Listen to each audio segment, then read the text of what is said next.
बांझ औरत की कहानी। आज रानी जल्दी उठ गई क्योंकि आज का दिन उसके लिए बहुत महत्वपूर्ण था।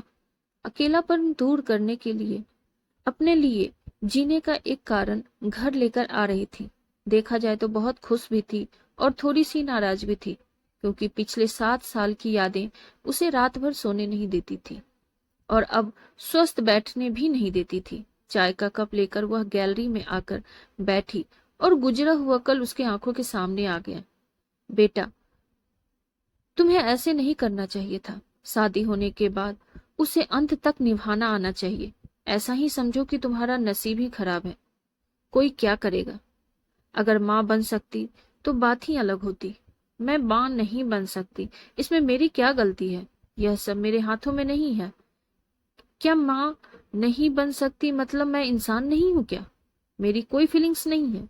मिनट मिनट में मेरा अपमान करने वाले, मेरा जीना मुश्किल करने वाले लोगों के साथ मैं जिंदगी कैसे बिताऊं? वह जो कहेंगे वह सुनना। रानी और माँ की यह सब बातें चालू थी। तब पापा आए।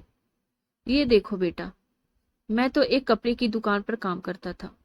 अभी उम्र हो गई है तो कोई काम भी नहीं देता है, और तुम्हारा भाई हर्षल तो परदेश में अपनी गृहस्थी में मगन हो गया है। तुम कहती हो तो मैं तुम्हारे ससुराल वालों से बोलता हूँ, पर तुम अपने ससुराल वापस चली जाओ, ऐसा मुझे लगता है। नहीं पापा, कुछ भी हो जाए मैं उस घर में वापस नहीं जाऊंगी।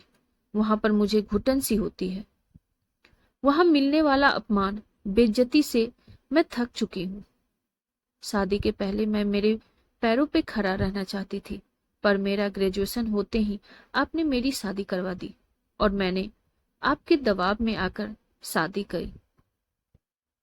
पर अभी जब मुझे आपके सहारे की जरूरत है तो आप पीछे हट रहे हो। शादी के बाद लड़की ससुराल में ही शोभा बढ़ाती है। मायके में 4 दिन ही रहना अच्छा लगता है रानी। लोग क्या बोलेंगे? शादी का मतलब कोई खेल नहीं है बेटा। पापा गुस्से में ही बोल रहे थे। उस घर वापस जाना अब मुमकिन नहीं है पापा। मैं आने के पहले से ही डिवोर्स पेपर पर सिग्नेचर करके आई थी, क्योंकि उन लोगों को सिर्फ मुझसे बच्चा चाहिए था, जो मैं उन्हें नहीं दे सकती। अरे इतना बड़ा निर्णय लेने से पहले हमें एक बार पूछना तो चाहिए था ना। जन्मदाता हैं हम तुम्हारे। पापा, शादी होने के बाद मैं आपको बताती थी और माँ को भी कि कैसे छल होता है मेरे साथ वहां पर। 2 साल में कभी मुझे मेरे मन मुताबिक रहने नहीं दिया। जब मेरी रिपोर्ट आई और समझा कि मैं कभी माँ नहीं बन सकती, तो वैसे ही इन लोगों के असली रंग चालू हो गए। कैसे रहूंगी मैं ऐसे वातावरण में? और इस सब से भागकर अपनी जिंदगी खत्म करने वालों में से मैं नहीं थी। यह देखो बेटा, हर्षल के दिए हुए पैसे से ही मेरा और तुम्हारे माँ का जैसे तैसे खर्चा चलता है। उसमें तुम्हारा खर्चा उठाना थोड़ा सा कठिन होगा।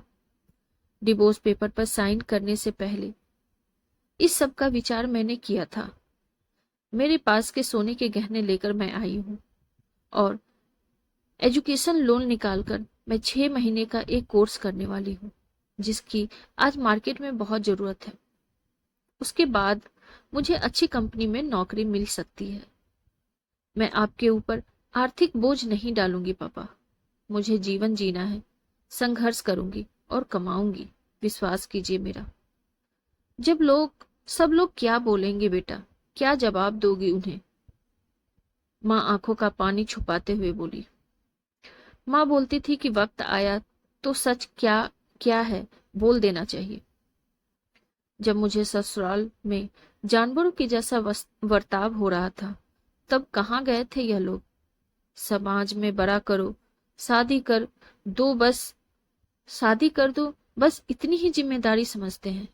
बेटियों को बड़ा करके योग्य बनाकर खुद के पैरों पर खड़ा करना यह माता पिता की ही जिम्मेदारी है, ताकि आगे जाकर कभी खराब हालात हो तो इसे इस्तेमाल कर सके। तय किए मुताबिक रानी ने 6 महीने का कोर्स किया और तुरंत उसे एक अच्छी कंपनी में काम भी मिल गया। वो बहुत खुश हो गई थी। सब अच्छा चल रहा था। बीच में छुट्टी लेकर माता पिता को नजदीक रहने वाले पर्यटन जगह पर घुमाने लेकर जाती थी। माता पिता बीच बीच में दूसरी शादी की बात छेड़ देते थे। कई बार तो लड़कों को देखने के लिए भी बुलाया करते थे। एक लड़का तो डिवोर्स हुआ था, तभी उसे स्वीकारने के लिए तैयार थे, पर पहली शादी ने ही इतने दुख दिए थे कि दूसरी शादी के लिए उसका मन तैयार नहीं था। ऐसा कितने दिनों तक अकेली रहोगी? जब तक हम दोनों हैं तब तक ठीक है, पर हमारे जाने के बाद तुम्हारा क्या होगा, सोचा क्या कभी? उम्र भी कितनी छोटी है तुम्हारी अभी, ऐसा उसके पापा उसे समझा रहे थे। माँ पापा, अब दोनों मेरी शादी का विचार करना बंद कर दीजिए। आप दोनों को खुश देखकर मैं खुश होती हूँ। मेरे दोस्त सहेलियां हैं ना मेरे साथ, क्यों करनी है दूसरी शादी भला? इतना आसान नहीं है बेटा, एक उम्र के बाद अकेलापन खाने के लिए दौड़ता है, माँ बोली। सच हुआ उनका ऐसा बोलना। आगे 2 साल में पहले माँ और 6 महीने में ही पापा का निधन हो गया। रानी अब अकेली हो गई। हर्षल भाई और उसकी पत्नी आए और साथ में चलो बोलकर औपचारिकता की, पर मुझे उनके साथ जाकर वापस बोझ नहीं बनना था। सभी दोस्तों की शादी हो गई थी और अपने अपने गृहस्थी में मग्न हो गए थे।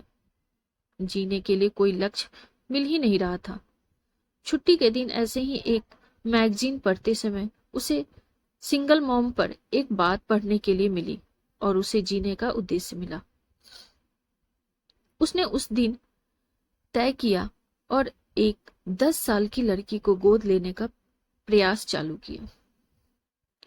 प्रक्रिया बहुत बड़ी थी, पर बोलते हैं ना, मन में इच्छा हो तो रास्ता मिल ही जाता है। वैसे वो प्रक्रिया पूरी हो गई और आज वही दिन था कि वह उस लड़की को लेने के लिए अनाथ आश्रम जाने वाली थी।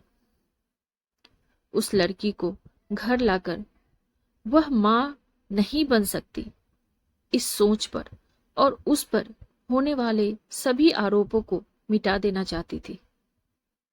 तभी उसने निश्चय किया कि लड़की को बहुत पढ़ाऊंगी, खुद के पैरों पर खड़ा करूंगी और फिर शादी करवाऊंगी। दोस्तों, आपको हमारी ये कहानी कैसी लगी हमें कमेंट बॉक्स में जरूर बताइए। कहानी अच्छी लगी हो तो लाइक, शेयर और चैनल को सब्सक्राइब कर दीजिए। Thank you.